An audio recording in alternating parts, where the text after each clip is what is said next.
Hey, Exiles. Welcome to another episode of the Still Sane Podcast.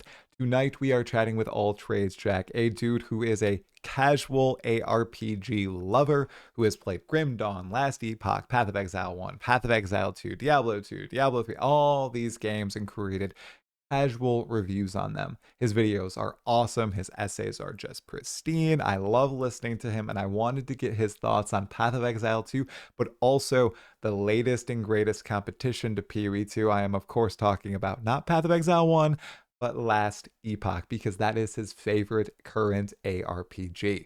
We discuss this, we discuss Path of Exile 2's future, what Grinding Your Games is going to do about their vision, and oh so much more in this podcast. Really hope you enjoy.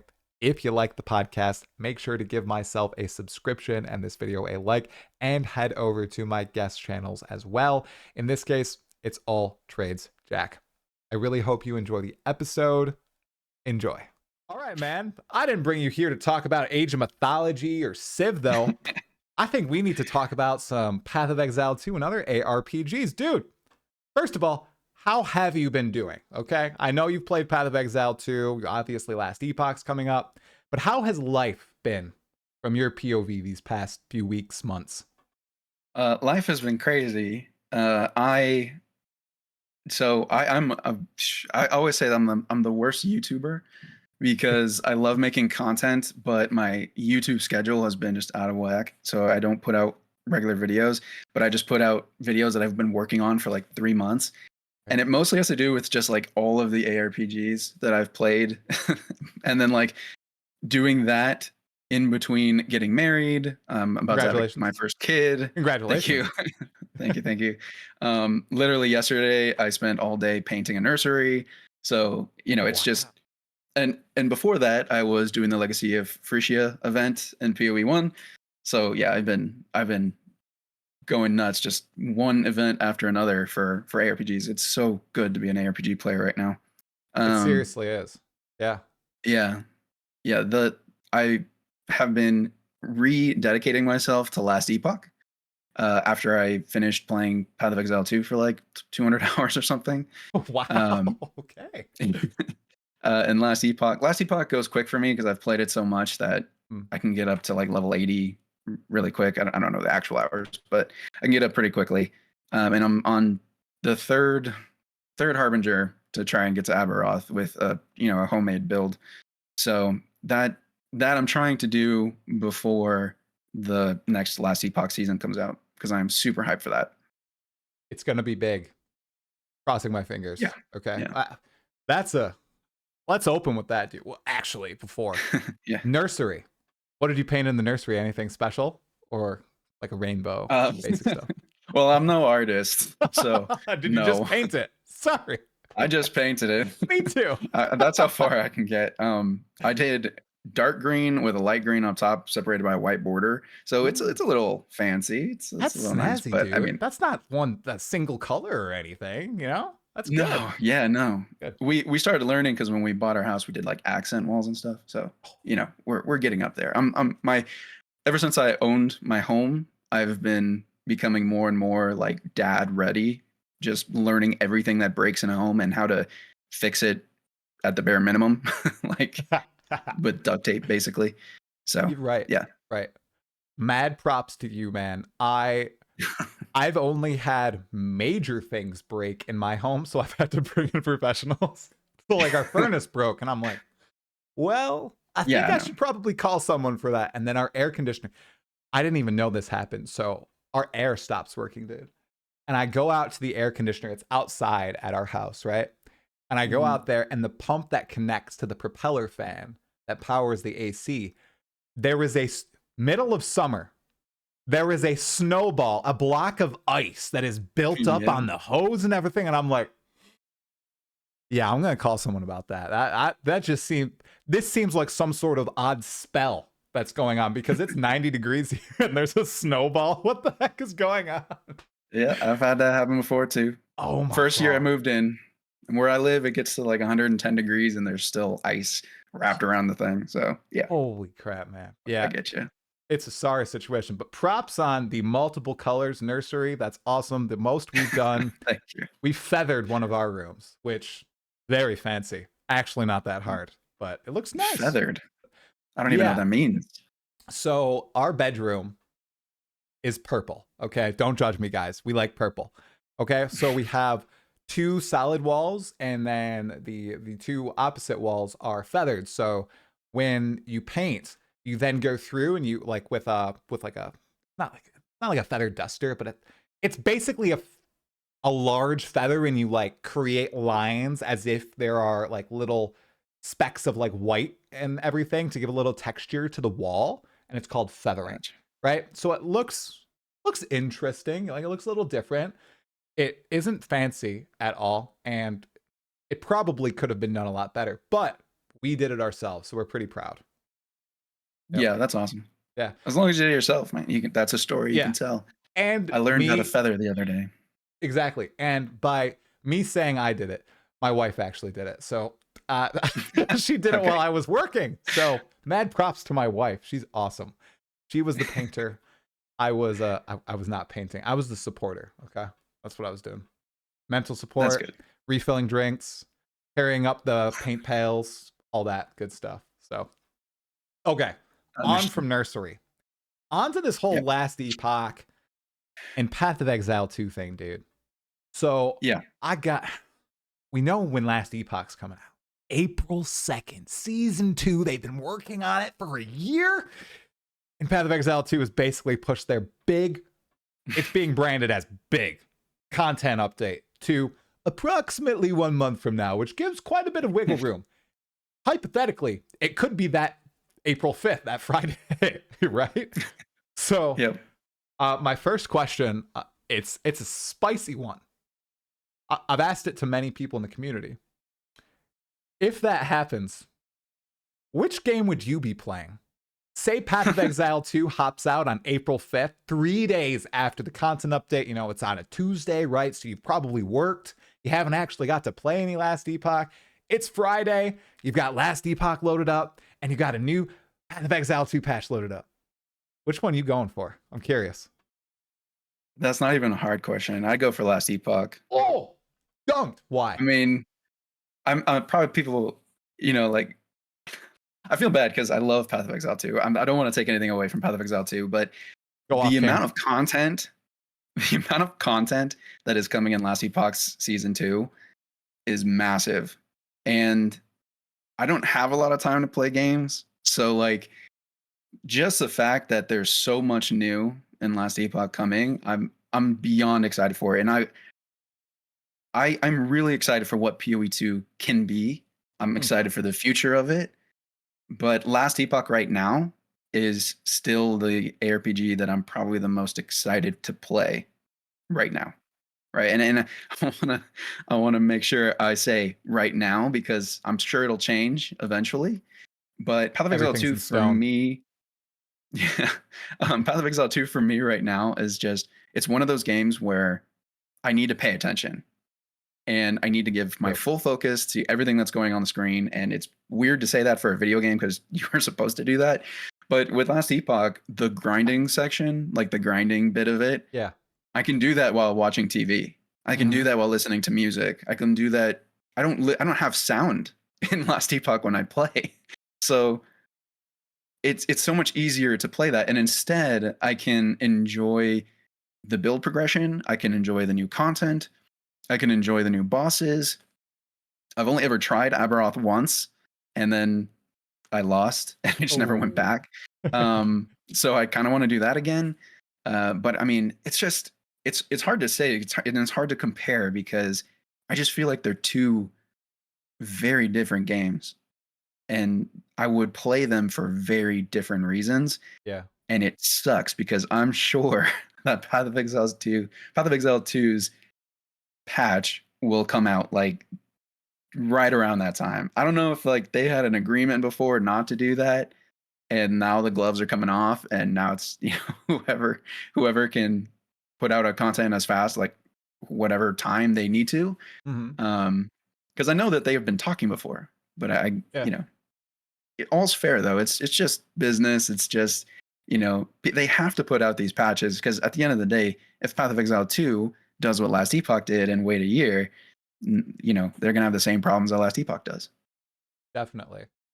And that year wait, do you think it has screwed them, or do you think they've really spent all this time building up to this huge moment? They're gonna obviously do a marketing push. There's a lot of content in there.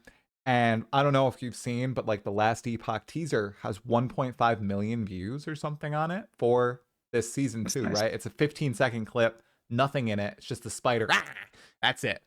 And everybody's seemingly, right, excited about it. It has views comparable to a Path of Exile 2 teaser, right? Which is it's huge for last Epoch. I mean, it's still tiny studio, a lot less resources, right? This is the only hype moment leading to season 2. There hasn't been a lot of hubbub around it. So do you think this has been, you know, net positive or negative? Because obviously they needed the time. I think if they continue to do this, it's not going to work. I think that they're using a lot of the goodwill that they've accumulated, which, you know, they're a small company. They've been growing because of their 1.0 launch. I think it actually is more important to talk about if they went into 1.0 too early. And I think that's a more controversial topic to talk about, and, you know, why they did it, why they didn't. I think that they needed time to work on a lot of the technical issues, of course, but then also to hear feedback from this many people. I mean, back at launch, they had 260,000 people playing at the same time, concurrent players on Steam. So they needed that feedback. It just sucks that they weren't ready to then pivot and take all that feedback and address it fast enough, because that year wait, as much as it's totally expected for content to get stale, right? In an ARPG, you have seasonal content. Everybody's, you know, the player count's going to go down over time no matter what, and people move on to other things and they'll come back. Path of Exile 1 is the shining example of that, right? But I think that what happens is when you get into this zone of, okay, we have waited 4 months to say anything about our next patch. And now we have Path of Exile 1 to compete with, Path of Exile 2 to compete with. We have Diablo 4 seasons. We have, you know, Grim Dawn's coming out with an expansion. Titan Quest 2's coming out. Titan Quest 2. And, you know, Chronocon's still out there. Dragonkin the Banished is happening sometime. So it's like there's all of these new games that are now muddying up the timeline, and now you just got to go, because you pushed the patch and you know, upped the amount of scope in the patch because Path of Exile 2 was coming out. I'm assuming that. I don't know if that's actually exactly what they did, but I'm assuming that, you know, their next cadence was where Path of Exile 2 came out, right? They pushed that. Okay. Now they're trying to fix more. They have more great content coming. Now it's like, okay, well, now it's April. They can't push out anymore unless this content patch gets bigger and bigger.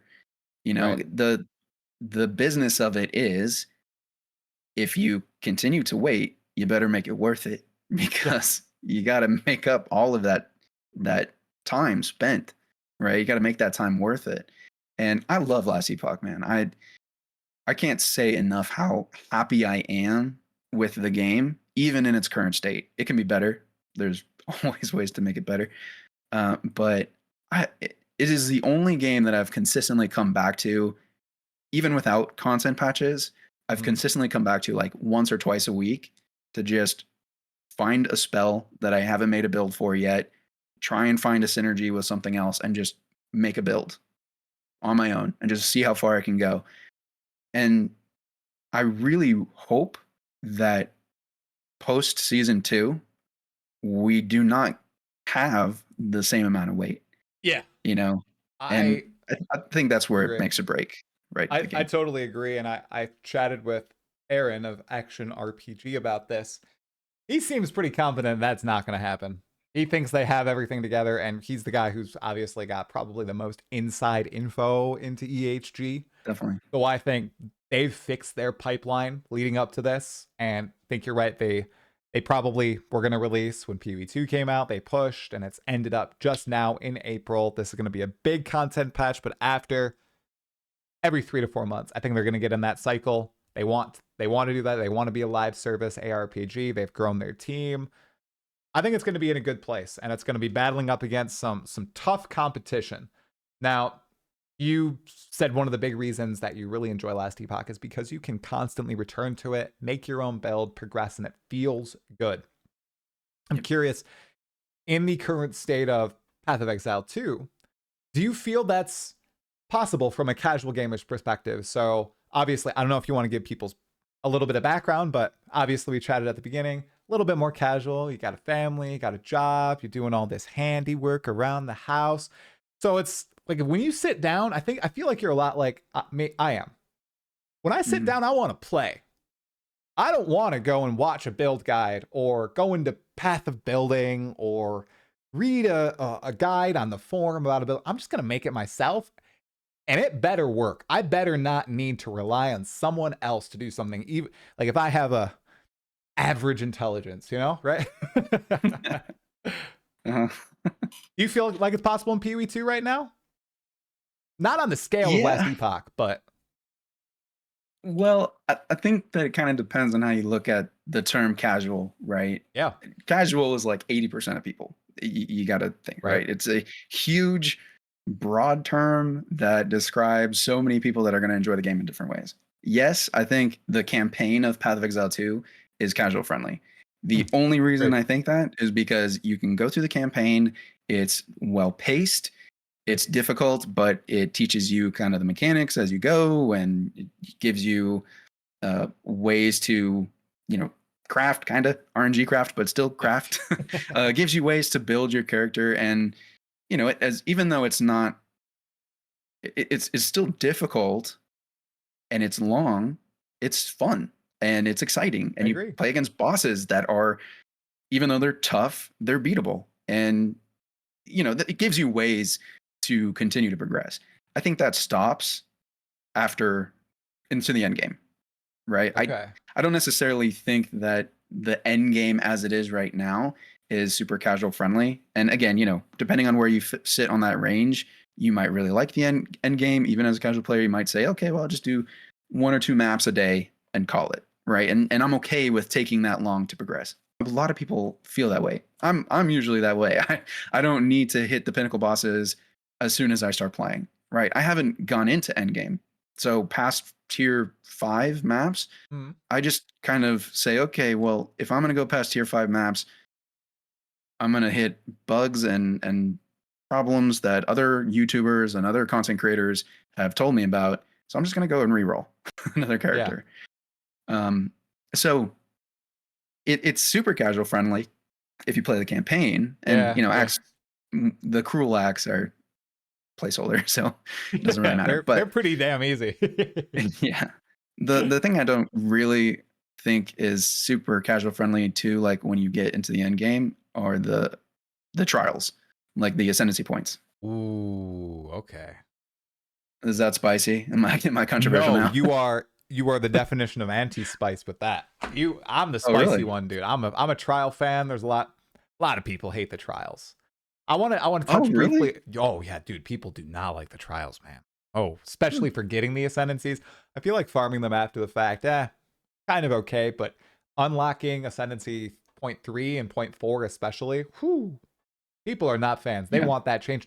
Man, they want a Zaro back. All right. I think there's some sort of movement to bring a Zaro to PoE2. I don't know if it will be successful. We'll have to see at the end of the day. But that would be so cool, though. Wouldn't it? An updated labyrinth. That'd be so cool. An updated Zaro, right? Come on. Yeah. Like, it would be great. Cool. Trial 1, Sekima, Trial 2, Chaos, Trial 3, Ancestors, Trial 4. Izaro, he's back. Surprise. I think that'd be great. Big fan. Do you think? Sorry, I'm going to ask you a question on your podcast. Oh my God.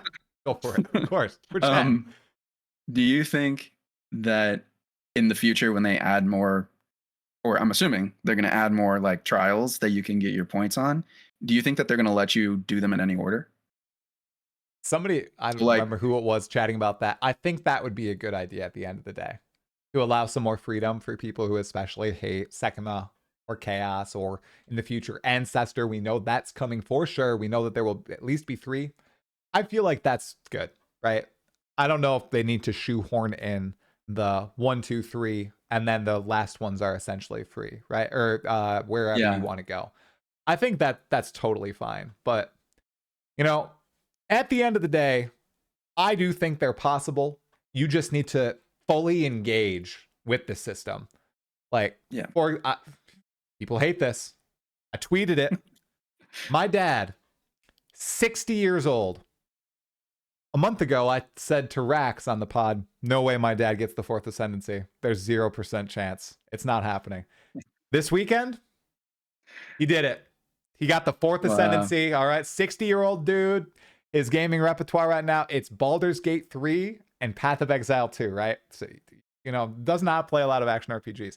It is possible, but he Man. fully engaged the mechanics. He was, got all the proper artifacts or relics and everything, and he was reading everything and he planned his way through, right? It's possible, but it's not free like the labyrinth is. I feel like the lab is just totally free.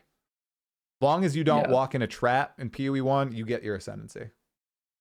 You feel that way? Yeah. I Or feel like why do you hate the trials? Or why do you think they're not casual accessible? um so I think the first point, like Yeah. the first 2 that you do in the campaign, I think those are fine because I Okay. feel like it's you're engaging with a system that's sort of teaching you Yeah. how to do things, and I think I don't necessarily think that they're perfect, but it's okay. Like I think that they can do that because you're going through a campaign and it's sort of like bringing you along with the story, right? They're in the maps that you're going Right. to, so that makes sense. The thing I don't really like, not that I don't like, the thing that I don't necessarily want to be forced to do Yeah.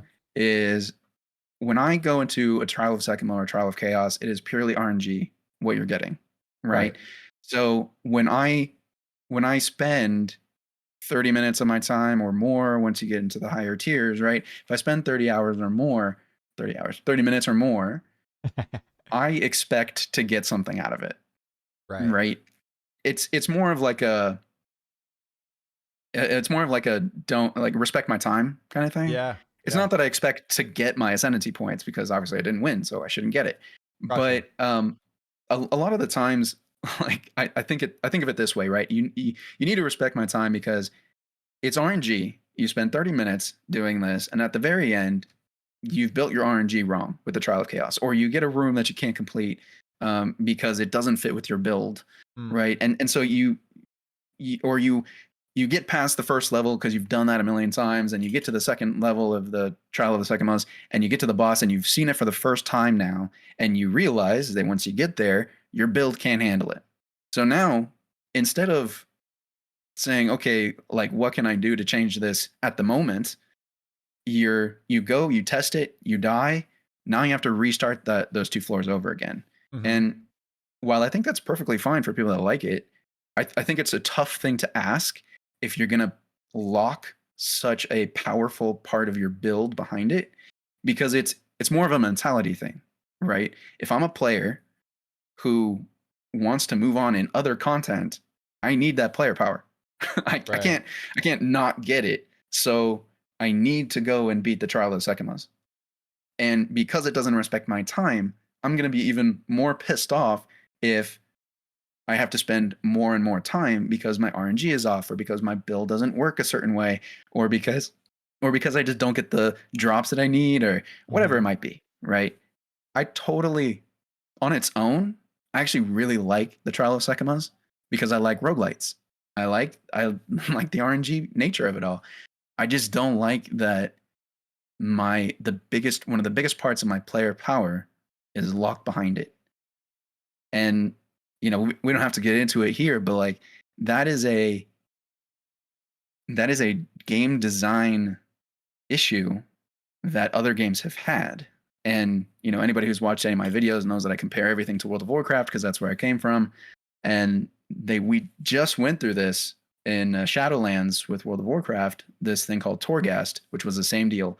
Your player power was locked behind you doing this weekly Torghast run, and you needed to keep up with it, or you would get left behind, essentially. And even though the Torghast content was pretty fun, forcing players to do it just ruins it, because now it's no longer I want to do it, it's I have to do it.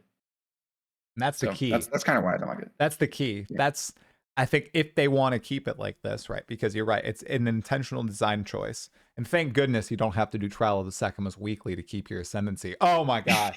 I would never play Path of Exile 2 again. You've lost me, GGG. But that's the trick that they have to do, right? They obviously want players to need to feel to do it, but they also have to like make it fun and make players want to do it as well. Because obviously, like, gamers hate being forced into doing something, right? To gain a substantial reward. Like, they like a variety of options, and that's why they've implemented multiple ascendancy paths. At least now we have Trial Chaos versus Sekima. We'll have Ancestors in the future. I wonder if that will be their solution. Right now they have two very distinct styles of Ascension with a third on the way. I'm wondering if that third will be something that isn't as like time intensive. It's more so of a, all right, you just have to go in a tournament and kill a whole bunch of stuff, and that's about it, right? It's not a huge investment that can take a very long time. You have to put a lot of effort into it. You know, I'm curious if that's the way that they will go, because the total opposite, right? When you were talking about them forcing players to do something big to unlock their power, my mind is just going back to last Epoch, wherein you ascend and it's literally an NPC that just says, ha ha, it's time for a mastery. Would you like a mastery? Which mastery would you like? And it's just totally different. And I'm totally opposite of you. I hated that. I didn't like it. I was like, really? That's what's happening? I love the trials, and I love the power being locked behind them, and me needing to change the way I play for that one playthrough, especially like in the campaign and then in endgame. Like, it's like a lock-in moment for me, kinda. You know, even though Path of Exile 2, as you mentioned, like, I can't unlock in, I have to pay attention. Trial the Sekima, Trial of Chaos, it's like I am zoned in, and I'm thinking the entire time, and I'm making sure I'm making the right decisions. But a lot of people despise that, and they have gone with a bold design choice, right? And I think the majority of people agree with you, and they disagree with me. And it'll be so interesting to see where they go with that, where they take that feedback, right? Because it was a bold ass move for them to make one of the most divisive league mechanics, two of the most divisive league mechanics in PoE 1, the ways to acquire your biggest character jumps in power in PoE 2. How crazy is that? I mean, it's wild. Isn't Trial of the Ancestors kind of the same? It's well, it was like an auto battler, and I think all these appeal to different sects of people, like the roguelike, which is Sanctum. A lot of people like that. Then you have Trial of Chaos, which is basically just like a wave based. In PoE 2, it's like a dungeon, right? It's a wave based dungeon. You just get a few modifiers, right? And then the Trial of the Ancestors, I hope they don't do auto battler. That's why I'm thinking they're gonna see, okay, so we have these two distinct ways. They're both pretty RNG based. Maybe with Ancestors, we just go with you're killing armies of stuff. You have to fight some cool bosses, and that's how you can ascend. Like, they'll make it a very distinct option compared to option 1 and 2, and maybe with Azaro in the future. I hope that'll please people, because I do like that sort of challenge being in the game and you getting that significant reward from it if you choose to take that path. Like, I like the options, and I like the options to do the harder thing, because like a lot of people, I think in chat we were talking about earlier, a lot of people love to be able to like one-tap bosses, right? All the power to them. That's awesome. My friends love to one-tap bosses. I don't. I like the challenging route. I make my own build, and I will slog against that boss for 6 minutes, and it's way more fun than me walking in and deleting it, right? Yeah. It doesn't feel as earned to me. And I guess I feel the same way about the trials, it is a hot take from me. Well, I think you can make both work. Yeah. It's not like it has to be one way or the other. I think if that was the case, then we'd all make the same game, right? Yeah. I think the way the Last Epoch does it in a lot of ways has some flaws with it too, because Last Epoch is basically, okay, you've done the tutorial. Here's your mastery. Right. Go figure it out. after that. But before that, it's like it's so easy, right? Yeah. And it's basically because originally last Epoch they had your mastery way later. You would go to They the did? Temple of Atera, I think when you were like 30 or 40 Oh, wow. level. So it's like it was much longer, and then they moved it up because sorry, I keep hitting that. They move it up because the new player experience now is new player experience. You go to the beginning of the story. You're told a lot more, thank God, about the actual lore. Yeah. And then you beat the first boss. You go through the time warp back in time or to the void or whatever. I think it's a jumping forward, whatever. And you go to the Temple of Terra and you get your mastery after beating another boss. That then becomes the point where they say, okay, you've done everything that you can do with your class. Mm. Here's a mastery to go further and divide yourself further or uh, like hone in on Right. something specifically, right? And I feel like you can do both ways. You don't necessarily have to, um, force people to engage with a certain type of gameplay in order to get the most powerful part of your builds. But at the same time, you can heavily incentivize it. You can make it easier for players to understand it. I would say one of the biggest things that'll help the game help PoE2 immensely is just a more robust crafting system. Because the way that it is right now, as much as I like how sparse currency is sometimes, like I feel like it's makes it a lot more interesting to find something, right? I think that's awesome. But once I find something, I would like to use it in some way, right? And crafting, like in PoE1, is very deterministic, even though it is RNG, right? You have so many options for crafting, Mm-hmm. and so that sometimes it's supremely overwhelming, but you know that you can do something for your build. Like you can, of course you can brick something, but you can do something right with whatever you have. Yeah. And I think in Path of Exile too, if once you have that, maybe the ability just to craft more often, then some of those things that you were talking about, like going through the trial of Sekimas, spending all that time, and really feeling like you're earning something, that's not a problem then. Because now, if you go in and you find something that absolutely sucks about your build, you can go and change that really Mm-hmm. easy, right? Or you can grind and you can find a certain drop that you want, and you can go and craft that one specific thing onto your item that you're missing, right? And that's just me because again, I just don't like I like having my time respected. Mm-hmm. So whenever I do something, I want to feel that progression, even if it's very small, right? Maybe it's because Right. I've learned something new. Maybe it's because I've gained a bit of experience, whatever it might be. Whatever it might be, I want to feel that progression. Right. And I think you can make the trials work the way they are. I just think that it'll require something else to make that learning process a little bit easier for people. Yeah, I know they definitely need some work, especially like on the RNG aspect. I think some of the modifiers you mentioned, just bricking your run entirely, I feel like those are going to be adjusted heavily. We all know the infamous, oh, you have 0 energy shield off an affliction, and that's like a minor affliction, and it just bricks some builds Yep. altogether. It's ridiculous. That stuff needs adjusting and crafting too. So obviously you love Last Epoch. That has a robust crafting system. And Mm-hmm. then you come and you try Path of Exile 2, which is pure slot machine. People Mm-hmm. in the comments don't say there are the omens, because there aren't omens for the vast majority of people. There's no determinism really, right? It's just slamming orbs on items and hoping you get the right mods. That's essentially what you're getting for most of the people. And you can use essences in some places. You've played, a decent chunk of Path of Exile 1 as well. I loved watching your journey from the casual player's perspective. Such an awesome series, you guys. I will link that in the description below.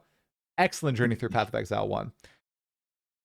What system would you like to see maybe reimagined or even just move to Path of Exile 2 to help enhance that crafting? Is there one that might stick out to you? Because obviously everything shouldn't just be ported over to PoE 2. right? They want it to be different a little bit. Is there one that really stands out to you, or do you think they should go with something new, something maybe inspired by Last Epoch? Take the Diablo 4 approach, right? And just plop that in our game, call it something else, and call it a day, right? What do you think? That's a tough question because like immediately my mind goes to Harvest, right? Because it's a great crafting system, but I don't think I would want Harvest the way it is in PoE 1 and PoE 2. So yeah, I mean, I hope that GGG has a plan for PoE 2, and I'm sure they do. I trust them, you know, to have some plan. I love GGG. I don't know if they have a set in stone plan. I think they might be building the train tracks as they go along for some part of it. I do. I love them. I do think it's a little erratic over there. Yeah. That's the sense I get now. Yeah, I mean, I guess we'll see with point 2, right? Like we will, dude. What ends up. But yeah, but you know, I think just here's really the what I feel with Path of Exile 1 versus Path of Exile 2, right? Because I really hope that they stay separate. Ever since they separated them back in, you know, when they announced that there was going to be separate games, it's so much better, I think, in my opinion, to just have 2 separate games. People can play the one they like. Hopefully they figure out how to do the resources and the dev times on both of them. That's a different conversation. Oh yeah. But I hope that they stick to their vision for PoE 2 and not just regress back into PoE 1, because PoE 1 is such a good game. It is so good. But it is way different. Yeah. You know, dude, I don't want PoE 2 to just be PoE 1. Yeah, you played Legacy of Frisia, right? So you've played PoE 1 since the PoE 2 launch. Dude, I thought that they were similar in a lot of ways, like, and they are, especially in endgame, but holy crap, just the beginnings, way different, dude. Holy woo. Oh yeah.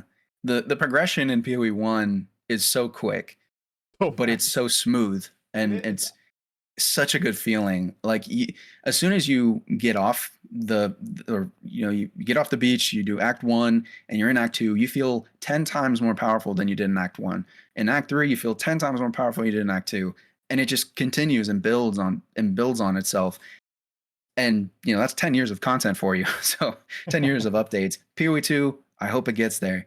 But PoE 2 is like you got really slow progression. You go through Acts 1 through 3, perfect, almost perfect, I would say. Acts 1 through 3. There's some issues, but you know, whatever. But almost perfect. You go through Cruel. I don't talk about those because that's not real, right? Doesn't exist.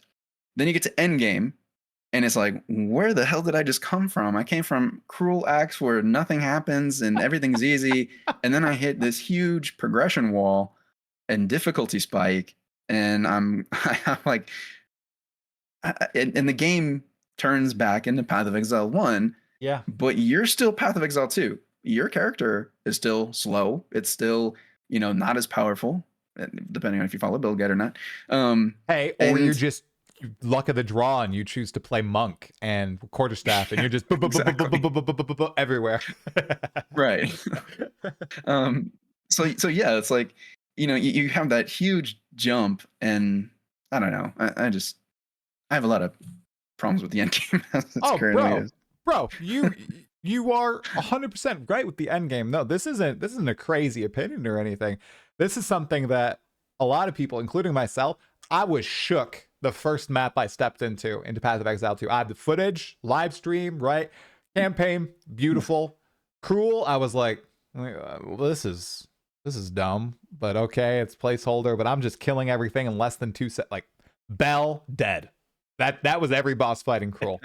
Then I get to Endgame, and I felt like I stepped into Path of Exile 1. I did, but I was playing with Path of Exile 2 skills, and I was on a monk, so it wasn't, and a quarterstaff, so it wasn't as bad as like a warrior with mace or anything. But totally, the monsters are zooming. You're just, you know, stuff is flying everywhere. The screen is crazy, filled up with stuff. The bosses, once again, are trivial, even though they were supposed to be these climactic things, even in maps. And it felt a lot like Path of Exile 1. That is why the community is very divided, I think, on 0.2 and what it's going to do moving forward. Because on one hand, you have people like myself, and it sounds like yourself as well, who really enjoyed the campaign and wanted more of that feel longer in the end game. Of course, we're going to get to a state where we're blasting shit, everything's dying. Great. That happens in like every ARPG, including Last Epoch, including Diablo 2. But that should be fast, like slower. It should be a smoother curve, right? And then you have the other sect of people who loved this power, like it's their first time playing like an ARPG or like Path of Exile. My friends, they're blasting with Herald of Ice and they're popping screens and they're zooming everywhere and they're like, oh my god, this is so good, give me some more. And they're gonna be freaking pissed if GGG goes through with their vision that they promised beforehand and destroys all of that. And they're gonna be like, what the hell did I just play for 3.5 months? It's gonna be crazy, dude. Like, woo.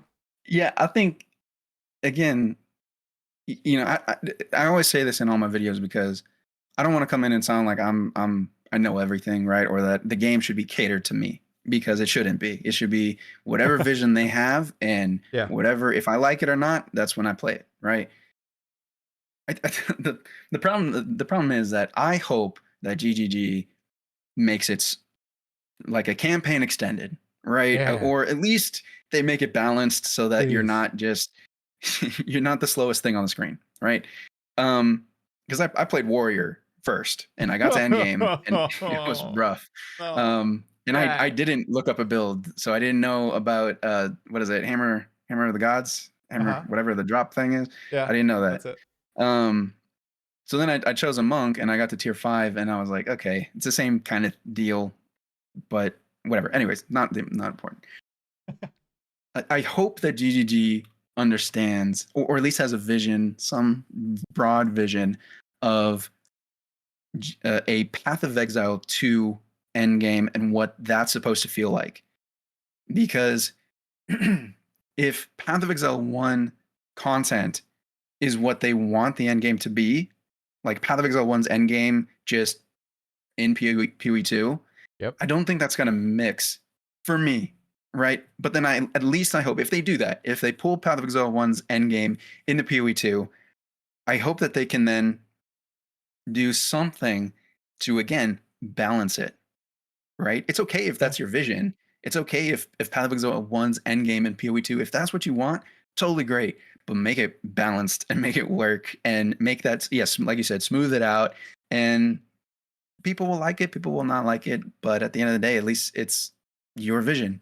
Right? Like you have your guns on these things, because I don't think you can, especially in such a grindy end game, I don't think that you can please everybody. You're going to piss some people off. That is what, it's such a big moment, man, just to see what they do, because they stopped making balance changes 2 weeks into EA and it's all just basically been building up to this, dude. So what happens to the blast and builds? What happens to monster hit point? All this stuff is riding. I know we talk about early access being so fluid and changing so much, and the PoE 2 of today not looking anything like the PoE 2 1 year from now. But with this first update, I feel like exactly what you're talking about, we're going to find out. Like, will they stick to their guns in this vision that we have heard about since 2019, and then again in 2023 when they split out the games? Or are they going to say, okay, you know what, that's actually not possible. That doesn't work in an ARPG endgame. We see that. We're going to make it kind of like PoE 1, but yes, the campaign's going to have that more methodical experience in which you're slowly progressing your character, and you're not blowing up screens in one click, right? You're actually comboing stuff together. You're actually using multiple skills. You're actually thinking about how to fight packs and how to progress through these larger maps, right? It's going to be so crazy to see, man. Oh my gosh. I feel like it's going to be a firestorm either way. Yeah, man. I mean, you can't make everybody happy. At the end of the day, they have to go with whatever they think is best, and people will like it. People won't like it. That's it. You mentioned the decision to split out the games a little bit ago and how they swapped in 2023. I vividly remember you releasing your video. It's like called a fork in the road or split in the road, something like that. Yeah. I was driving to go get takeout for my pregnant wife at the time when you released it, and I listened to it. Do you still think it was a good idea to do this, or do you think was a good idea for them to do this now, having the hindsight of, wow, The end game's like the same. They're porting over League mechanics almost one for one. There's not a lot of changes going on. It's just the campaign really that's different. And obviously they have the updated skill system and that's all the stuff that was once upon a time going to be in PoE 1. Do you think it's going to be good? I Yeah. still think that it was a good decision to break out the games, because I don't think people would go quietly into the night and just let Path of Exile 1 die. I think the way that Path of Exile 1 is right now is going to be preserved for a very long time. And if, you know, again, I'm going to bring up WoW because it happens all the time. Classic WoW was such a huge hit in 2019, and it was specifically because over time the game changed really heavily, and it was almost unrecognizable, right? Yeah. RuneScape, same thing. Classic old school RuneScape is a snapshot with some extra development done in the style of how it was in 2008, I think, 2010, something like that. And it works because, again, you're not going to make everybody happy with your updates.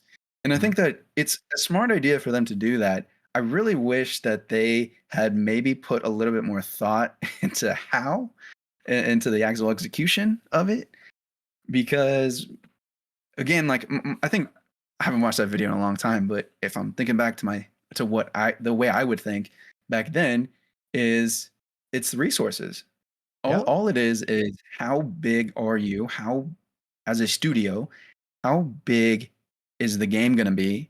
And do you have the bandwidth to run 2 massive games at a time? Because I don't think it's any question that they can develop a game. Yeah.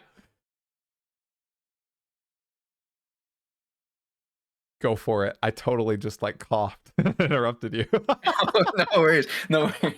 No, I was just saying that, you know, it's no problem, or it's not a question that GGG can release a good game. So I was pure, like, even if they had kept it as one game, it probably would have been super fun. I would have been playing it probably just as much. But it isn't a question of whether or not they're smart at development and smart at game design. It's more of now a question of, can they ramp up the resources? Can they get things done on time? Do they have, you know, I don't necessarily like Tencent, but does Tencent have their backs and say, hey, okay, you guys need some more dev resources. You guys need some more management resources. Let me invest in you to help you out. I don't know if Tencent's that nice. I don't know how Tencent works. I feel like Tencent is pretty happy with Path of Exile 2. I'm just gonna throw that out there. I've seen the bar graphs of like the Steam sales of PoE 2 early access sales compared to PoE 1 sales. Holy, they made. Well, so if they want to keep that going, invest in it, right? And maybe they will, maybe they won't, but. I really feel like they will. You know, they're being hindered right now by something, and I think it's the New Zealand laws where they can't really get employees fast. I've been like cooking in my mind, like, are they gonna go I think like Larian has multiple studios spread throughout. Like, that's a great. I wonder if they'll try that. I wonder if they maybe have investigated maybe opening some studios. You know, there's a lot of game studios closing right now. Not all of them are bad. Okay. Maybe GGG will pick up some developers in the US or in Europe and maybe open another studio and, you know, maybe Chris Wilson, he's not the director of Grinding Gear Games anymore. He's going to be the director of GGG US. All right. Brand new company. Look at that. He's going to come so he can play Magic of the Gathering in Los Angeles all the time. And it's going to be great. It's going to be good. So, yeah, I'll get my resume ready. There you go. Get ready. You want to hop in. There you go. 100%. Yeah. Oh my goodness. Okay. Talking about PoE 2, last Epoch, you know, World of Warcraft you brought up a few times, right? And the gaming industry we've talked about. I'm curious to get your take as like a casual gamer, okay? You're the casual reviewer, the casual gamer. Live service games, okay? We are addicted to live service games, okay? We would like Path of Exile 2, or I like Path of Exile 2. You like Last Epoch, it's live service, right? I think good or bad in your eyes, man. What's your take on the live service phenomena that we found ourselves in? Is live service good or not? Yeah. I think overall it is good for the industry. Uh, it just depends on how it's used. Mm. I don't necessarily have a problem with live service games at all. Me Actually, I neither. think the monetization strategy is Mm. when it gets dicey. And it purely depends on however the company behind the game wants to manage it, right? So greatest example, right? Path of Exile 1. Path of Exile 1, I don't think it's predatory at all in its monetization. Yes, if you want to trade with other people, you got to buy a premium stash tab. If you want any sort of quality of life in your stash tabs, you need to pay. But you don't necessarily need to have that. And on top of that, you can get a hell of a lot of game time without doing that. I mean, Yeah. I don't think I spent any money on Path of Exile for the first like 150 hours that I played. And then the only reason that I spent money was because I wanted to try trade. Um, Yeah. so it's not necessarily that live service is a bad thing, but that the company behind them is going to try and make money off of it, which is that's how it works. that has to happen. I Right. think really where my problem comes in is like, of course, you can be really predatory with it. You can do gotcha mechanics. I might poke the bear with this one, but like games like Genshin Impact, I really don't like. Even though I like the game of Genshin Impact, I don't like the gotcha mechanics of Mm. Genshin Impact, so I will never play it. Um, it just doesn't interest me when stuff like that happens. A lot of mobile games obviously are that way. Oof. And then I specifically, not that it's live service uh, necessarily, but it sort of goes hand in hand. Early access to me can be used in such a negative way. Yeah. And early access and live service, they both can be used in a way to like put out a game that's unfinished and then over time see if you want to update it. You know, we Right. have so many examples of early access games or live service games that come out with missing features or DLC that needs to be downloaded or you know, conveniences that are missing that they'll add later because they want to keep you playing. Uh, that that sort of thing is where I have a problem because I work as a product manager, so I'm working in corporations and I see that you know not every corporation is bad and corporations exist to make money. So Mm-hmm. it's not a problem that they're doing this. It's just Mm. you have to be really aware, right, of Yeah. all the different ways that companies are going to try and reach into your wallet. Yeah. Diablo Immortal, man. Diablo Immortal is just oh man, when that came out, made my brain hurt. Just Now, how much predatory money monetization was in it. and how much money they made. Holy crap, dude. It's kind Oh of yeah, that too. crazy. They still make bank. I don't get it. I don't know how there's so many people playing Diablo Immortal. It's Yeah, I crazy, have no idea. right? I it's unfathomable. Now you talk about like, corporations. It reminds me of something. Now, tell me if you don't want to Yeah. talk about this, and we won't. But how did Oh it no feel worries. for Asmongold to react to one of your videos? Was that a good Oh yeah. experience or bad experience for you? Well, I have to say it's a good experience because I was actually made on an Asmongold React because when I made my first video on World of Warcraft was was reacted by him and it was great. He loved the Really? video and yeah, the reason that I even became a long-term YouTuber was because he reacted to my WoW hates casual players What? I video. didn't know that, dude. That's crazy. Yeah. That's Yeah, crazy. so that actually brought me up. That was like, you know, I have 80,000 views on the video and he has like 2 million or some shit. But it was Nice great job. because it got me exposure and I absolutely loved that. Then, you know, I got another one recently, not too like last year sometime. Yeah. And that one really took the wind out of my sails just because I misspoke and Right. it was totally my fault, but it was definitely picked up on and it ended Mhm. up ruining the entire video because Right. that one sentence that I said ended up ruining it, which is Yeah. totally something that happens. You know, I feel like every YouTuber goes through it. You just, 100%, you dude. know, put your foot in your mouth for something. That one was a little bit worse just because, obviously, because it was a negative reaction. Yeah. Um, and because it was like something where I was like, no, I didn't mean that. I didn't mean Right. that. But I Right. mean, at that point, nobody No. thinks you're telling the truth, right? Nobody listens to you. So I fixed the video. I left it up because there was a lot of explaining that I had to do, but it wasn't like that bad. But at the same time, it's just, you know, but it's okay. I learned from that experience. I ended up coming back to YouTube. I didn't ditch YouTube at all. Well, thank goodness for that, dude. I'm glad. Cause Thanks. I get that sometimes. I get that feeling, and I'm glad. Like we people might not know, but we've like chatted for quite some time now, almost 2 years or something. Oh yeah. You know, it's nice to have kind of friends in the sphere, right? Oh, So 100%. yeah, Yeah. it is really nice. So Yeah, no, I love that like you and Schwingy have blown up with PoE 2.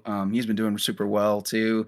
And I love that because like I think I DM'd you on Discord before, but like I wanted to like help you guys and make thumbnails or whatever you guys needed me to do because I was so hyped for you guys to start seeing the success. This YouTube is not my job. I don't necessarily need to make money off of it, so it's more like an RPG for me. It's a game. I see the numbers go up and I get happy. So I want that to happen for other people, and I'm so happy that it happened for you too because these podcasts are great. Like, I mean, not only are they easy to listen to because everybody that you've had on is just super interesting for the most part, right? Like very well versed in PoE. right. But also it's like, I'm super excited to hear that somebody that I talked to 2 years ago who was like, I want to do this. And you've put out content every day and like done it. So it's just super cool. I don't want to like, Are you glazing me? Holy shit. Oh, you can't glaze me, dude. Okay. I am the glazer. Okay. You can't do that. I've actually decided my next character in Path of Exile is going to be like Talkative try Glazer and just fully embrace it, you know? Getting ready for that next Jonathan interview. And the Glaze Nation spam that I'm going to get from that. It's actually going to be a little spicy, you know? We got a lot to talk about.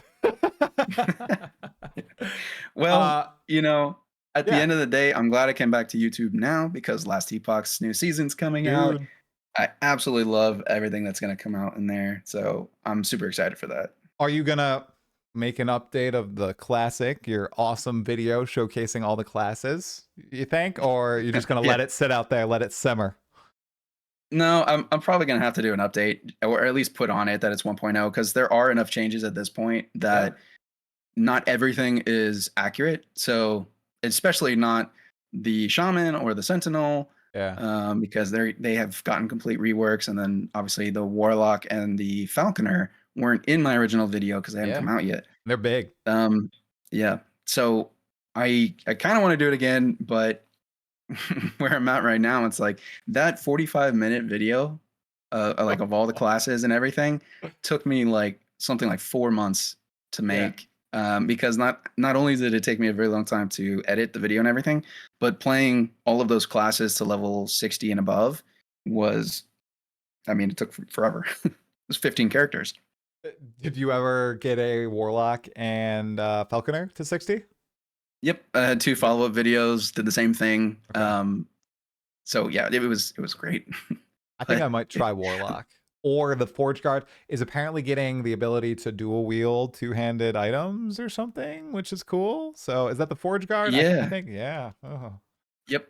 The Forge Guard. I think it's like a 2-handed weapon and a shield, I think was one of the things I heard.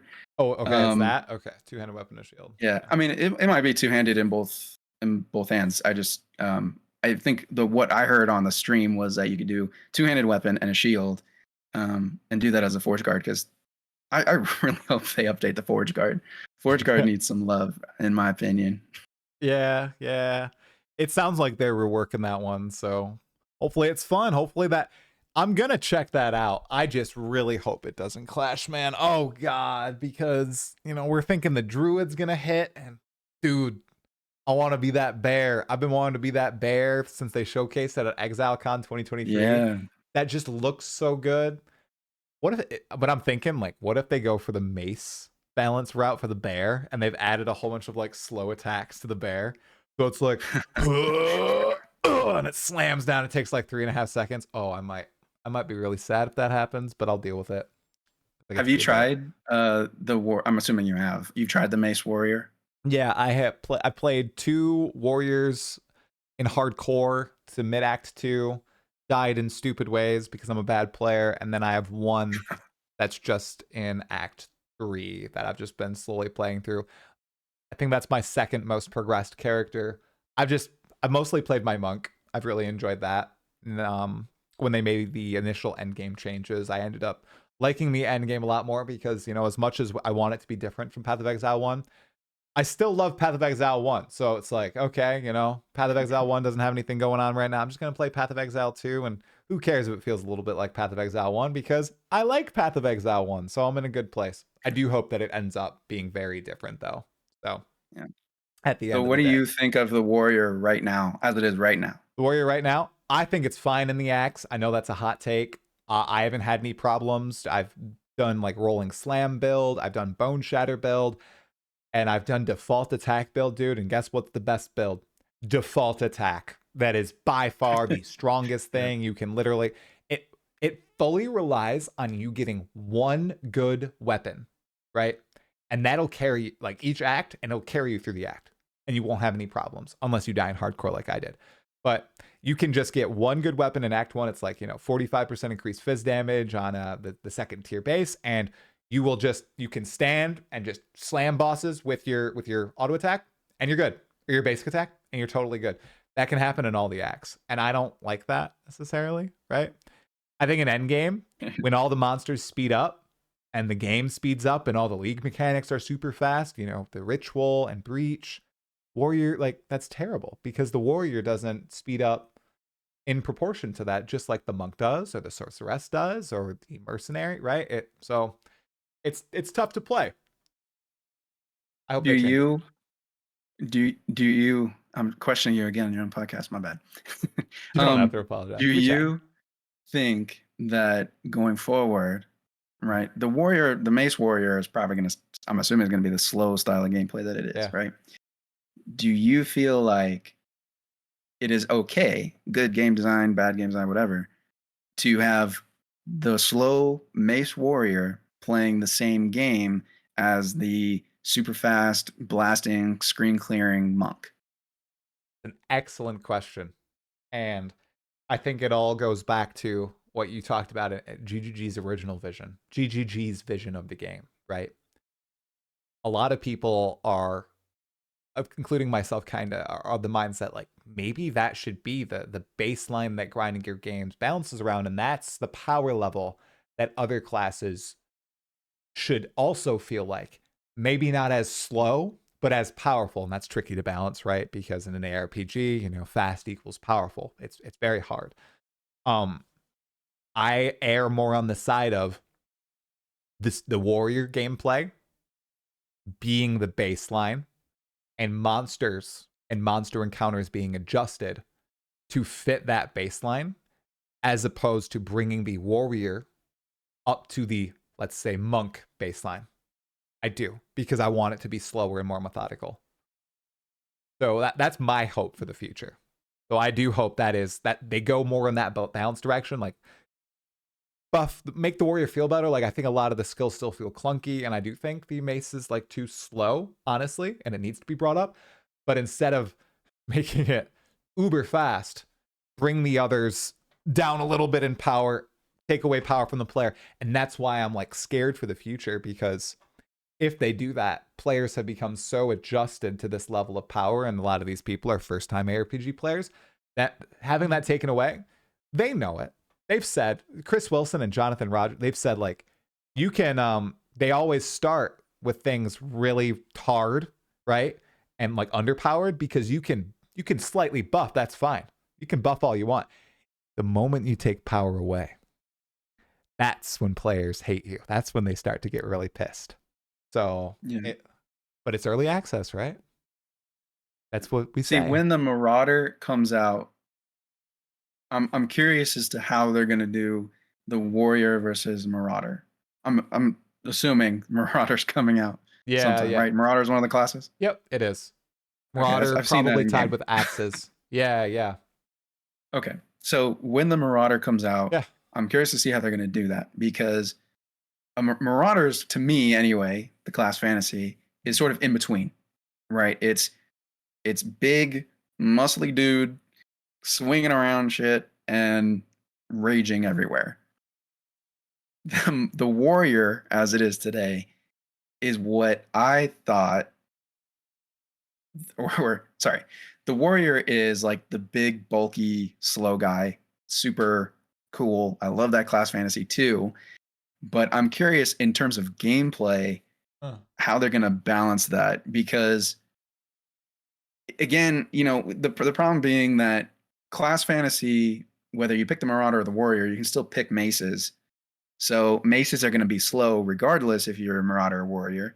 If you have marauder with maces and you have marauder with um, swords, how is that going to compare?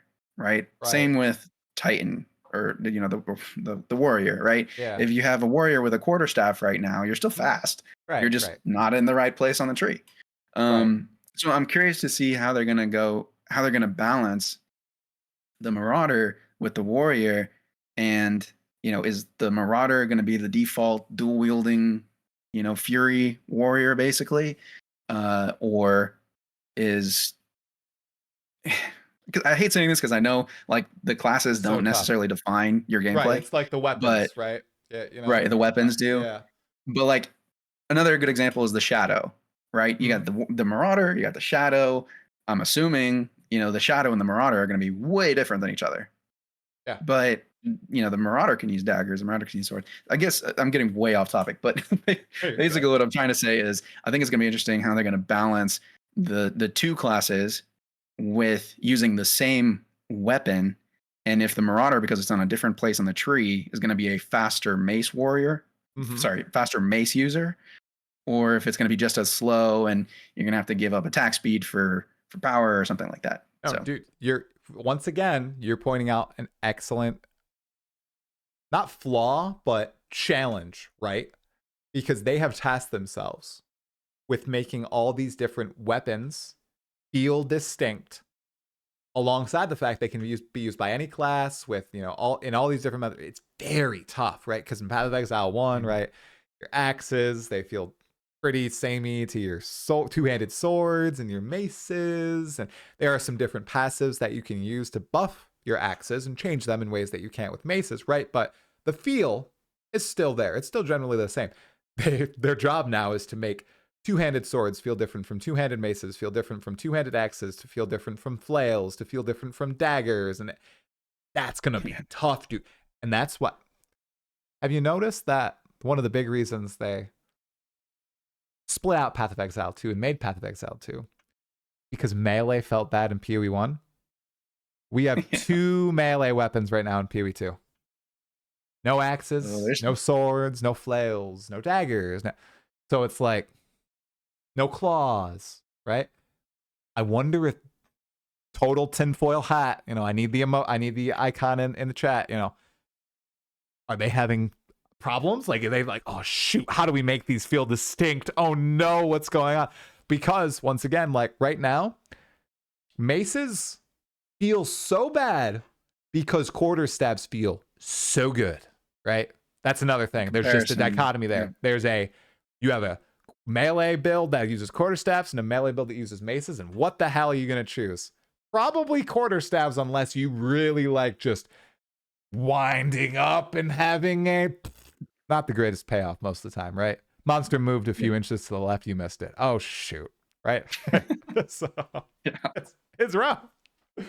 Yeah, really I'm curious because like I wonder if they do have a solution, because I was always thinking like maybe you could think of like how Lost Ark does it, right? Where Lost Ark's kind of a mix between ARPG and MMORPG. So right, I mean, in the sense that it's overhead view and you have skills and whatever, loose term. Yeah. So I'm curious because in MMORPGs, when you have melee, the way that you balance raids and stuff like that in MMORPGs is melee have so many more mechanics to deal with because bosses just, I mean, you have to hug the boss basically, and you don't have too much reaction time or time for reactions, and your reaction time might be slow.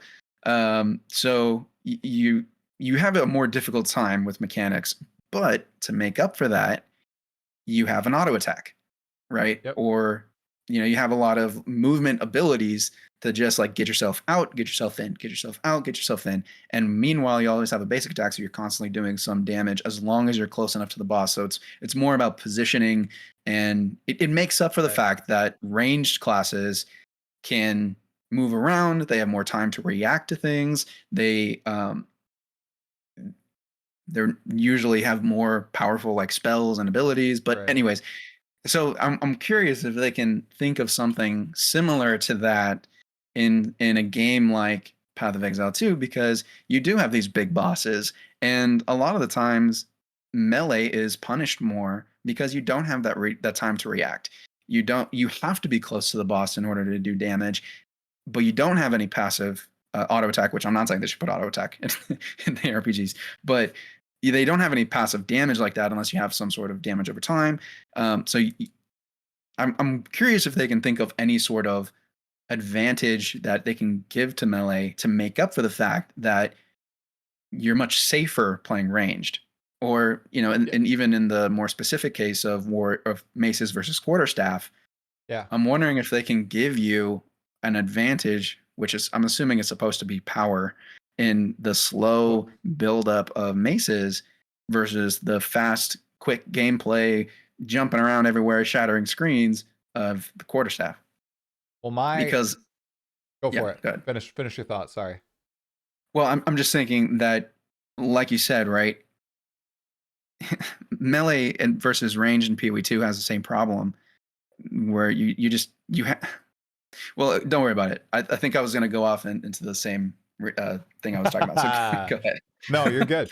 My thought on that, man, is we're talking about offense, right? But I think defense is the big thing here too, right? You pointed it out there. Like ranged, you are mostly safer. Like you have a little bit more reaction time. I know that the developers have said, oh, being ranged is actually more dangerous.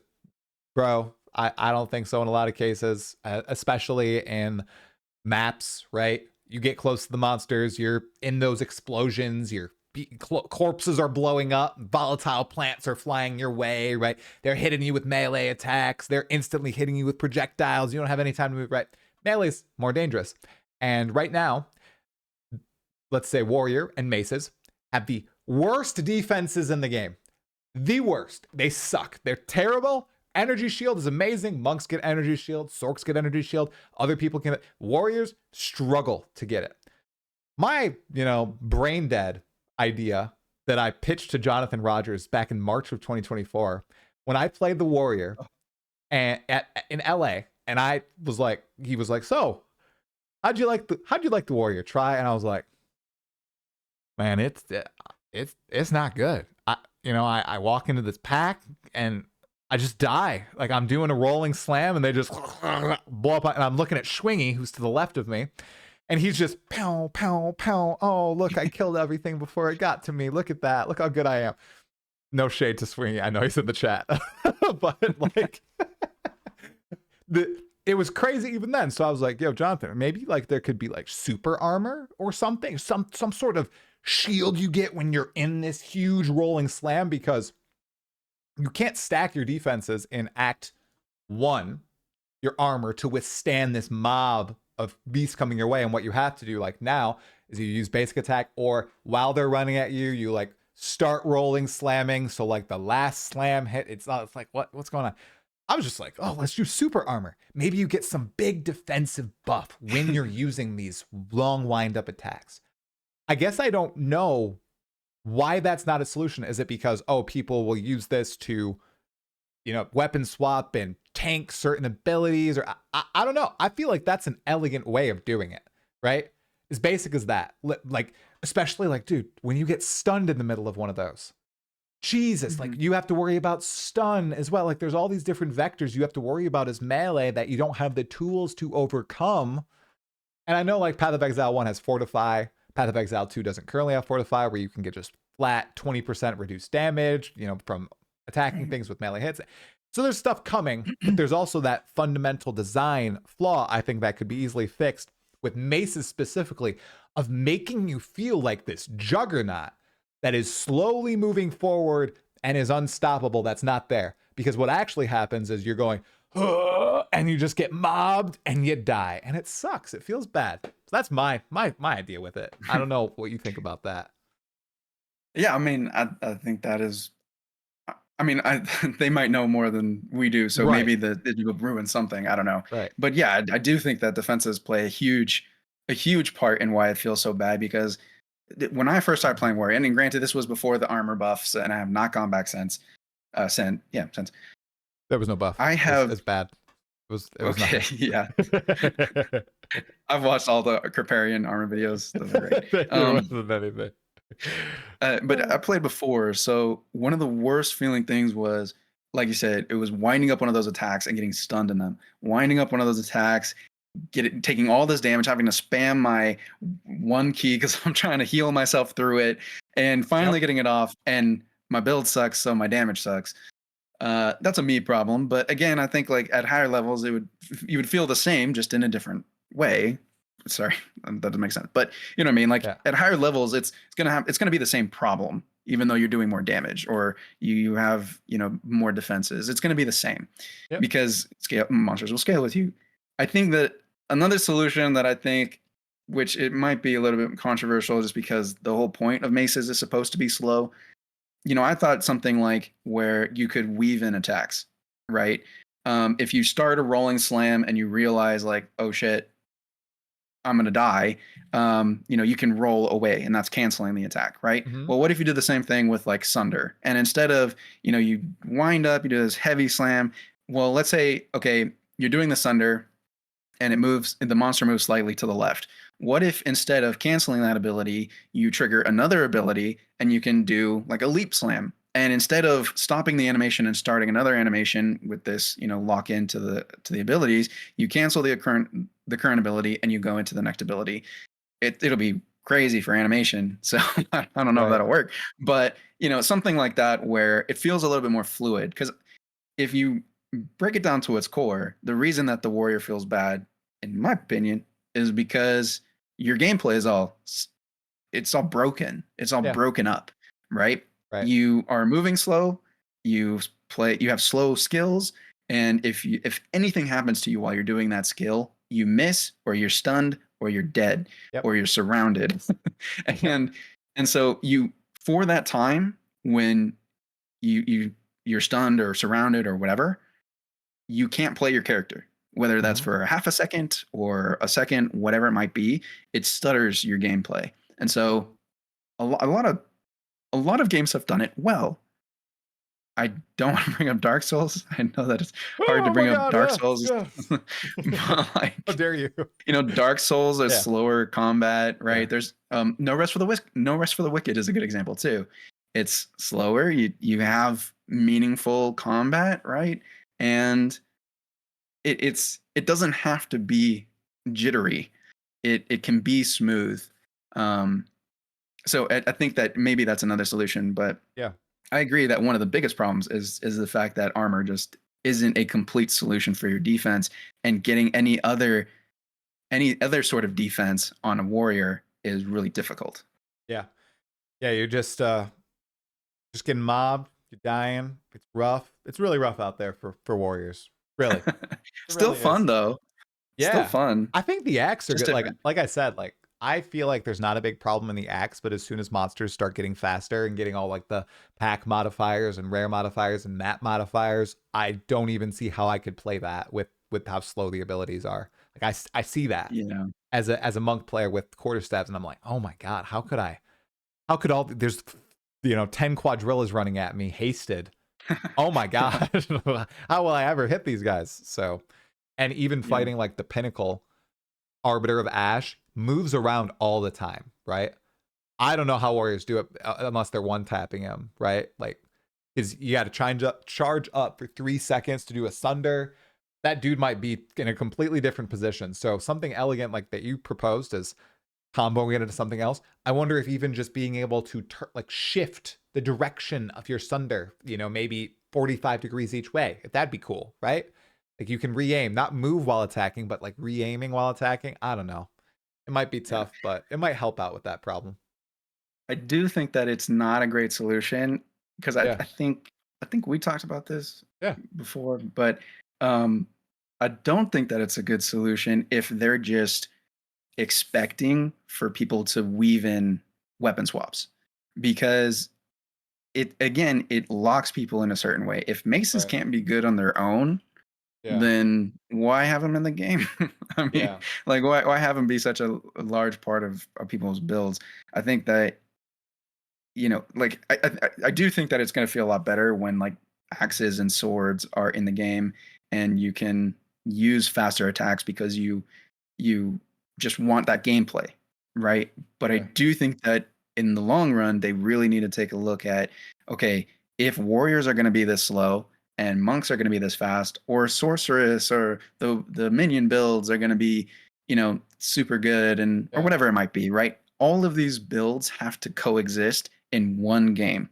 All Right. of these characters and all of these playstyles have to coexist in one game. So how do you make it so that it's not so one-sided? Right. True balance doesn't exist, but like at least you Yeah. put in a range. I almost feel like warrior. We keep saying warrior. Maces Yeah. are so niche, right? I wonder if the fantasy that they're really trying to fulfill is just the one tap fantasy of building up to that one big hit, right? But that's Mhm. like like we were talking about, like it's just not a lot of people really like that in an ARPG, right? I think a lot of the Dark Souls comparisons early on probably were coming from people who were playing warriors, right? With sword or sorry, not sword, mace and shield, and they're slowly moving through and they get like 2 attacks in on the boss and they feel like they have to dodge and then they get another 2 attacks. Like I'm not feeling that on my monk at all, in the slightest. But people on Yeah. warriors totally might be feeling that way, right? So Oh yeah. it's I just very had different. I had the toughest first playthrough because I am in no way good at Path of Exile. I've put in 2,000 hours in Path of Exile now, and I still feel like I don't know anything. Um, but when I came into PoE 2, the first thing I picked was a warrior because I was Yeah. like, I need to play the dual wielding two-handed warrior, right? I think it's called like Titan's Blood or something, or Giant's Dry Blood, whatever blood, it's called. yeah. Yeah. And I that was it. I picked that node and I was like, I gotta get there. I gotta get that character. And I did it way too fast. I couldn't get past Act 2 because I was so weak and Oh, I could not stay alive. Jamonra was so hard for me. I probably did that boss 20 to 25 times in a wow. row trying to beat it because I am so damn stubborn that I Yeah. would not change anything about my build until I beat it. And finally, just the muscle memory kicked in and I finally beat it. But it was not because the warrior or the maces, the 200 maces were good. It was because, I just memorized everything. Right. Right? And it didn't Yep. feel good. It was exactly what Mm. you said. It was roll and butt slap, roll, butt slap. And that's how I beat Jamonra. And that's a great story, but it's not a great boss. Yeah, it's not, just didn't enjoy that experience, right? Are you like a Souls player at Yeah. all? Do you enjoy those games or no? Oof. I like the games. Yeah. I've never beaten one. Yeah, I don't like the There's games. always a point there's always a point where I get to where it's like the amount of stress and Mm, that it takes to retry every single time and like learn over time, it outweighs the benefit of like keep continuing to play. yeah. So I loved Elden Ring. I loved it. I went all the way up into the giant snowy place, and then I was getting into this huge castle area up there or something past there, and I went into a dungeon, and I got to the end boss finally, and I go into the boss room, and it was two of the worst of like the bosses that I had the worst time beating. So it was the Oh, big armored knight sword and shield dude or whatever, like okay. the big armored knight guy, and I had such a hard time beating him the first time, and that when he pops out and I'm like, okay, I got to beat him again, and then his buddy comes around, and it's the same dude with the same attacks, and you just got to beat two of them. Ah, I'm like, nah, I don't want to do that I'm again. out. I quit there and never went back. Wow. See, I got filtered by, who is it? What's that one guy? The Margit. Yeah, that guy. Margaret. Uh Yeah, The first one? first boss. I think that's the first boss, right? Never came back. God, just couldn't do it. You put your foolish ambitions to rest. I think that is just locked in my memory because I'm so stubborn and I kept trying to beat Margit, and chat was telling me I'm being stupid, and I went in solo trying to do it, completely failed over and over. But one day I'll return. One day when I just have a weekend of free time, when my kids are off in college or working and my wife's chilling doing something, I'm gonna be like, okay, Elden Ring time. And then I will beat Margit and the rest of it. I'll do it. It'll be good. Yeah. It's one of the best, I think it's one of the best games ever made, Elden Ring. Yeah. Never finished it and probably will never go back. The only reason being every time I think I'm going to go back, I load it up on Steam, I've downloaded it, I'm about to go in, I come in, I see my character, and I don't know anything that's going on. I don't know my attacks anymore. I don't know what the dodge button is. I know nothing. And so I have to learn from scratch again. So I'm like, fuck it. I totally get it. I love it for its design. I think it's great. It's such a masterpiece. I will never finish it. I will never go back. That is a great video title, man. Elden Ring is a masterpiece. I will never finish it. Boom. That's a good one. I wonder if there's something like that out there. That's a good one. Yeah. That'd probably get an Asmongold Reacts, It gets picked up in the algorithm. Yeah. Except now Night Rain has come out, and so it's a completely new game that everybody's on. True. I might actually try that out. It seems a little more casual friendly, right? Right? Because it's a 1 hour match. No idea. Right? It's a 1 hour match. It's almost like a game of Dota or something. You just hop in, you play, you hop out. I might give it a go for the heck of it. Yeah. Just like Monster Hunter Wilds, I might actually try. I'm buying into the hype. It's palpable. So I've never played Monster Hunter. So that's another controversial one. I do not understand Monster Hunter. Ooh. I don't get the appeal. Personal, big monsters. Right? My opinion. Yeah, well, yeah, I mean, that's true. That's the only thing that my mind sees. I don't know if there's anything else to it, because I've never played. So maybe there's a ton more. No, I mean, don't let me persuade your opinion on it at all. Obviously, everybody has their own. I mean, people obviously love it, so it's me that's wrong. They're rabid. They're rabid about Monster Hunter. Well, I'm sure it's gonna be a great game. I really do. I've played Monster Hunter World, and I had fun, but then I just didn't. I guess maybe it's because I didn't understand what type of game it was supposed to be, and so I ruined it for myself. But for the most part, it was you go in, you beat a boss, you get materials, you get more power. You go in, you beat the same thing, you get more materials, more power. Right? So it's that loop. I don't know if there's more. Maybe it was my just the way that I experienced it. Yeah. That made me not understand it.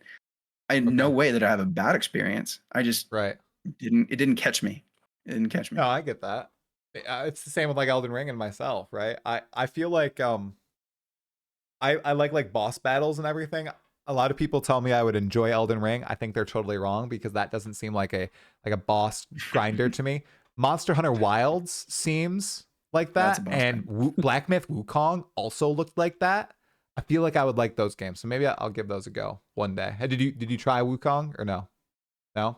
No. Looked cool. No, I kind of stopped the whole Souls genre since Elden Ring. I just those 2 nights pissed you off that much. Holy wow.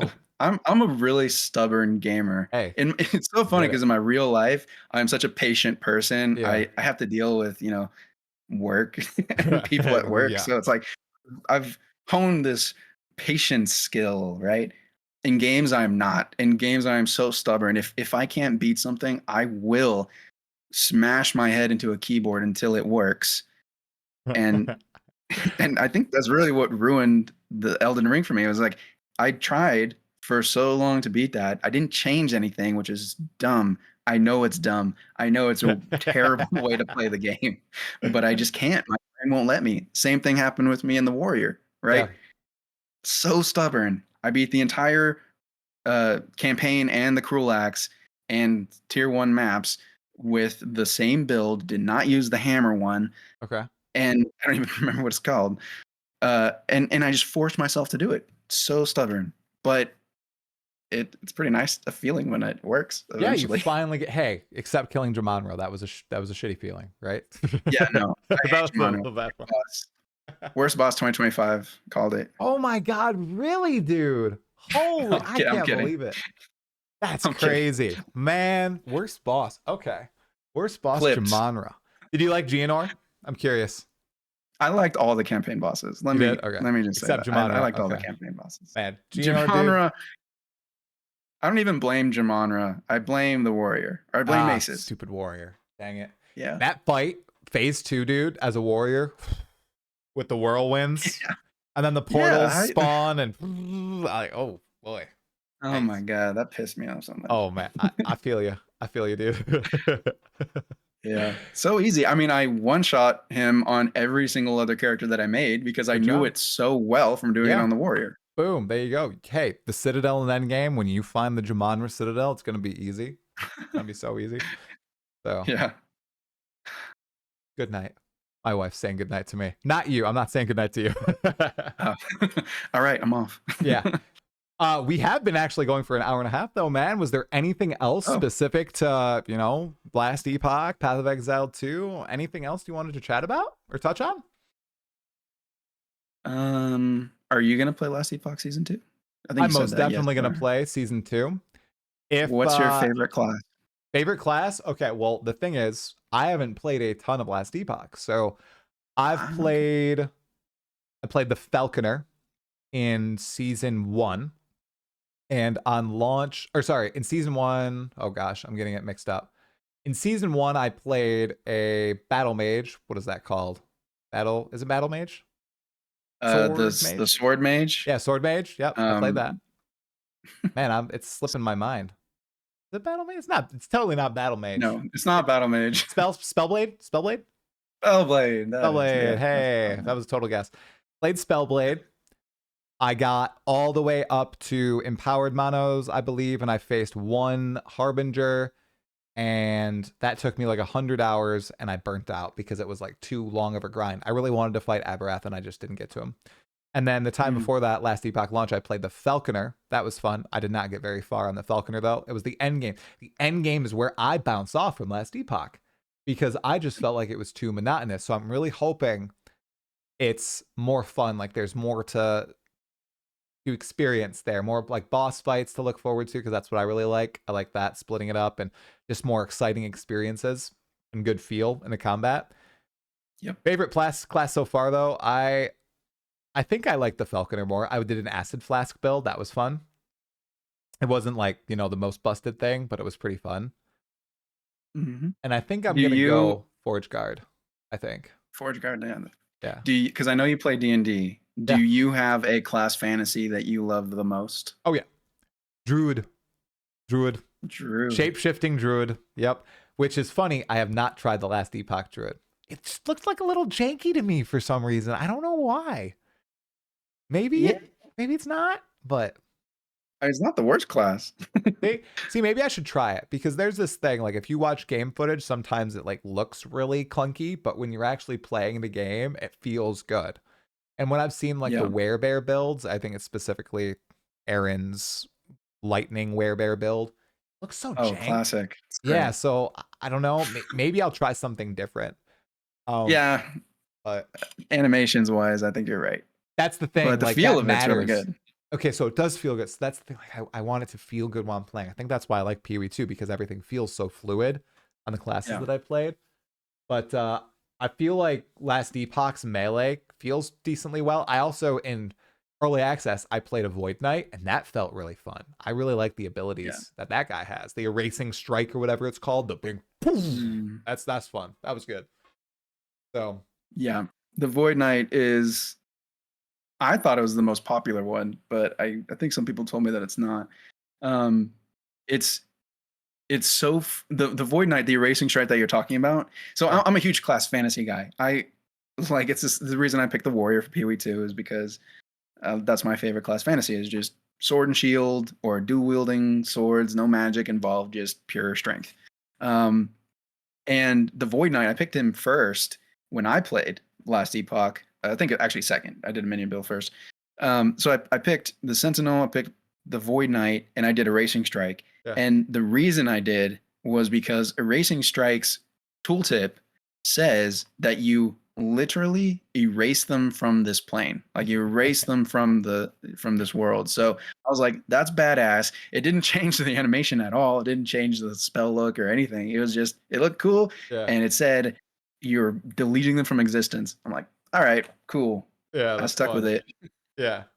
It's a really fun class. So I might try. I think I'm gonna go Forge Guard, but you know, that's another top contender for like melee and everything. And I know that they're adding a bunch of cool new uniques to the game, and I know there's a new boss fight, so there's gonna be a lot to experience. So I'm totally gonna play. I just hope it does not clash with that darn PoE 2 season and League. Oh goodness gracious. I mean, obviously you'd pick PoE 2 over I Last would Epoch. I would. I But do not. A lot of people, man. I'm not even kidding. Like I've discussed this with multiple people now. Like in the comments, like the top comments on those are like, "Oh, I would play Last Epoch." Not even like Really? I'm on my videos. Yeah, like the top awesome. upvoted comments. So people are hungry for that season to come out. They're very excited to see what EHG has been doing, and I know some people have kind of counted them out, but I think there's definitely an opportunity here. I think Diablo 4 has dropped the ball. I know people like it. I tried it again after playing PoE 2. I'm like, the game lags and it just feels so jank to me. Last Epoch feels way better than D4. So I think they can do it. I'm pretty confident it will be a big season for them. It is unfortunate that everything will be very public though. And people will know if they just flop.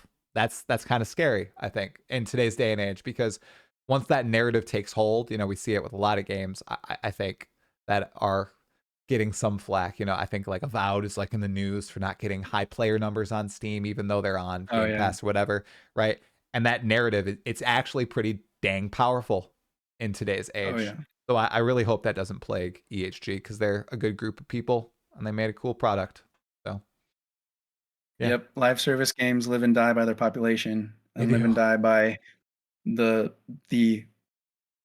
sentiment of whether or not it's a growing game or a dying game. Yeah, that perception. Hey, perception's it's Yeah. important, man. So it'll be super interesting to see. It really will. Yep. They have. I mean, we also have Grim Dawn coming out, Titan Quest 2. I've heard some not so great things about Titan Quest 2 in terms of like the game itself, like buying it. But I've seen some gameplay. It looks fun. Okay. And Grim Dawn, I've been watching closely with that one because that's another one of my favorite ones. Yeah. And that one looks like it's going to be a lot of fun too. I watched your review of it. Expansion. I've watched your review of it. It looked really good. I've played maybe like 15 minutes of the game. So I have it in my library. I've just never played it to completion. It does look like a pretty full experience too. I wonder, you know, it seems like a good game for me to play because I'm a weirdo and I like playing like just a few games. Like my internet dies one day and I'm like, okay, I have Grim Dawn on my computer. I'll play it offline. Let's go, Grim Dawn. So one of those. Grim Dawn's a lot of fun. Yeah. So it's a good game. I'll give it a go one day. One day. Definitely. All right, dude. Well, it's been a fantastic time chatting with you. I'm glad to finally have you on the pod. Sorry for moving it from last week. My daughter has been asleep this whole time. Score. But last night, dude, she didn't go to sleep until 8:30. And I was like, shoot. Oh my God, don't do this again, sweetie. Please don't do it. She didn't. She was in bed by 7:15. Woo. Heck yeah. Nice. I'm looking forward to it. Yeah, Jack, any exciting upcoming plans? Anything you want to tell the people in the live chat or watching the VOD? No, just thank you. Thanks for having me on. Of course. You know, like I said, right, I'm a pretty, excuse me for my chair. I'm a pretty slow YouTuber, but I just hope that, you know, people who watch my stuff, I'm very grateful that anybody who watches my videos and they comment and stuff, and you are one of them, and I'm just happy to be called a YouTuber. And I'm just happy to put all this work that I do into every video. So I have plans to make a lot of Last Epoch content coming up soon. But other than that, it's just, you know, I hope everybody is feeling good about the ARPGs that we have in the space right now. and excited for the fact that we actually have problems of which ARPG to play. True. That's a great problem to have. Yeah, that wasn't the case, a decade ago. Was not the case at all. Nice problem to have, man. So great talking to you. Make sure to tune in to some of Jack's last Epoch content. You going to stream it all on Twitch or YouTube? Oof, well, I might, but it's also like 1 month before my wife's due date. So maybe not. Maybe not. Yeah, maybe not. Maybe not. And wanting to get the baby, you just put him in a wrap. You just hold them, while you're there. That's true. People say this, Jack. I've never done it. I've never been able to do it. So stream with your baby? Stream or play with my baby. I've never been able to play a game with my daughter, either of my daughters. Like, I just have to go and hold them or do something. I can't play and hold them. People talk about being able to do it, and I call bull. I don't know what this world is. So maybe you'll be able to do it. I get those Instagram ads where they have that shirt that has a pouch in the front, and you just slot the baby right here, and you have your arms free. And I was like, that seems like a pretty good way to get some gaming in. And then I tried the other day with just a rugby ball, and I put it just like here, and I put one of those baby carriers in with a rugby ball in it. And I was like, okay, let me just try playing a game. And no fucking way. Like, I mean, you're like out like this, and you got your, trying to play on a keyboard like this. I mean, right. And then, I mean, unless you want your baby to be like up against the desk or whatever. Like, anyways, you can face him forward like this too, looking at the main monitor, just like, watching the blasting going on and everything. It'd be different if I had like a Steam Deck, maybe one day I'll invest in one of those if we have a third kid. Yeah, Steam Deck. Yeah. I've heard they're great. I have a Switch. That's my offline gaming. There you go. So. Yep, Switch is good too. Yep. So like Hades. Oh, Hades 1 and 2. I haven't played Hades 2 yet, but I love Hades 1. I'm a huge Legend of Zelda guy. So you are? Okay. I played That's those, very cool. Did you like the... Yeah. Oh, I have a... Oh, you have a tattoo? I don't know if you do that. There you go, dude. Did you play the new... It's not... maybe it's called Legend of Zelda, but you're playing as Zelda, that new game? Did you get a chance to play it? I haven't played it yet because I've been so into these ARPGs that I haven't gone back to my Switch. My wife surprisingly enjoyed it. She didn't think she was going to like it. She actually does. So she recommends it. I root for Zelda, and I am so happy that the first game ever that you can play as anybody other than Link did well, because that's good. That's good for the health of the series. 100%, dude. All right, well, this has been great. Thank you so much for coming on the Still Sane Podcast, man. We will have to talk once Last Epoch pops off in April. It's going to go great. I swear. It's going to be fun. Thank you so much, Jack. I appreciate it. All right, man. No problem. Thank you. And I'll talk to you later. All right. Have a good night. Bye.